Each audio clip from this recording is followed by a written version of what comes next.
Qui a x associe x moins 5. Alors on va juste faire un petit retour, puisque la question m'avait été posée avant, sur la différence qu'il y a entre antécédent et image. Là, je vous ai pris un petit exemple. J'ai pris la fonction qui a x va associer son carré. Par exemple, si je remplace ici le x par 9, ça va me donner 81. Je peux l'écrire comme ça. L'image de 9, c'est 81. D'où la phrase qui est écrite ici. L'image de 9 est 81. Ça veut dire aussi que pour trouver 81, je peux, c'est-à-dire si je veux trouver 81 ici, je peux mettre ici 9. Donc un antécédent de 81 est 9. Mais il y en aurait un autre qui aurait marché, ça aurait été moins 9, puisque moins 9 fois moins 9, ça fait aussi 81. Donc 81, il a deux antécédents, 9 et moins 9. Il peut y en avoir plusieurs, mais il peut y en avoir aussi aucun. Exemple, moins 25 n'aura pas d'antécédent. Vous pouvez mettre la valeur que vous voulez ici. Vous ne trouverez jamais moins 25. Si vous mettez ici un 5, 5 fois 5, ça fait 25. Si vous mettez ici moins 5 fois moins 5, ça fait aussi plus 25. Donc vous ne trouverez jamais moins 25. Moins 25 n'a pas d'antécédent. Ça c'est juste pour le petit rappel du vocabulaire. Du coup, la première question. L'image de moins 3, bon ça c'est facile, comment vous avez fait l'image de moins 3? Comment vous avez fait et combien avez-vous trouvé? Oui. J'ai fait moins 3, mais moins 5, du coup ça fait moins 8. C'est ça.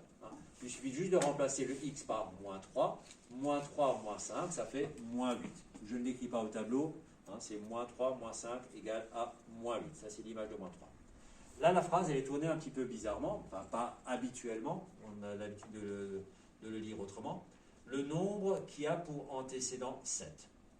C'est-à-dire que on vous dit que l'antécédent c'est 7. On vous demande quel sera ce nombre. Antécédent, si je reprends mon exemple d'avant, avec le x au carré, on avait pris, c'est comme si je vous posais la question, quel est le nombre qui a pour antécédent 9? Parce que je vous rappelle que 9 c'était l'antécédent. Donc, dans mon exemple d'avant avec x au carré, c'était 81. C'est 81 qui avait pour antécédent 9. Ben ici, c'est la même chose, mais avec cette fonction-là. Quel est, du coup, le nombre qui a pour antécédent 7? Qu'est-ce que vous avez trouvé? Ouais. Plus 12. Toi, tu penses que c'est 12, et 12, non, c'est pas 12. Parce qu'on vous demande, c'est de calculer l'image de 7. On vous demande, si je remplace le x par 7, par exemple, 7 moins 5, ça fait 2. Donc 7 va me donner 2. 2, donc l'image de 7, c'est 2. Ça veut dire qu'un antécédent de 2, c'est 7. Et c'est bien ce qu'on veut. On veut que ce soit 7 l'antécédent. C'est-à-dire le 7, il est là. Les antécédents, ils sont ici. 7 va me donner 2. Donc l'image de 7, c'est 2.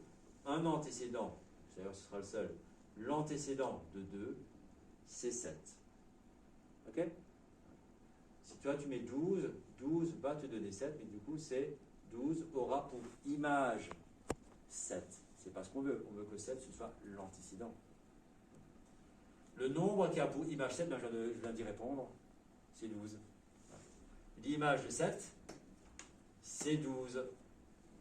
Et maintenant, l'antécédent de 4, attention là, c'est l'antécédent de 4, c'est pas 4 qui est l'antécédent, c'est l'antécédent de 4, le 4, il est là. Qu'est-ce qui va me donner 4 d'après cette formule? Oui, c'est 9. 9 va vous donner 4. Alors si vous avez, là c'est assez facile, on peut le faire de tête, mais sinon on pourrait résoudre l'équation simplement, c'est-à-dire on pourrait chercher le x qui va vous donner 9, donc qui va vous donner 4, puisque c'est 4 qu'on nous demande. Voilà, pour résoudre cette équation, j'espère que vous vous souvenez encore de comment ça fonctionne. On fait plus 5, et du coup vous trouvez que c'est bien x égale à 9. Ça c'est le petit rappel de mémoire concernant les équations. Tu peux éteindre.